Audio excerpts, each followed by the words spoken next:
Վարչապետ Նիկոլ Փաշինյանը մեկնել է Եգիպտոս մասնակցելու Մերձավոր Արևելքի խաղաղության գագաթնաժողովին, որը կայանալու է Շարմ էլ-Շեյխում։ Այցի նպատակն է մասնակցել գագաթնաժողովին, որն անցկացվում է ԱՄՆ նախագահ Դոնալդ Թրամփի եւ Եգիպտոսի նախագահ Աբդել Ֆաթահ աս-Սիսիի նախաձեռնությամբ։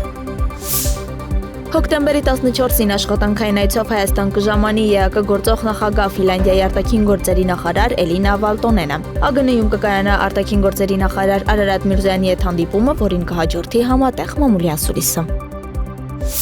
ՄԱԿ-ի գլխավոր ասամբլեայի 80-րդ նստաշրջանի առաջին կոմիտեի ընդհանուր քննարկման ընթացքում ՄԱԿ-ում Հայաստանի մշտական ներկայացուցիչ Պարուր Հովհաննիսյանը նշել է, որ գլոբալ զինաթափումն ու չտարածումը շարունակում են մնալ Հայաստանի արտաքին քաղաքականության առաջնահերթ ուղղություններից։ Նա նաև ընդգծել է, որ օգոստոսի 8-ին Վաշինգտոնում Հայաստանի եւ Ադրբեջանի միջև հռչակագրի ստորագրումը նշանակալի առաջընթաց է, որը վերահաստատում է վստահությունը եւ բացում է Հարավային Կովկասում խաղաղության, կայունության եւ գործակցության նորեջ։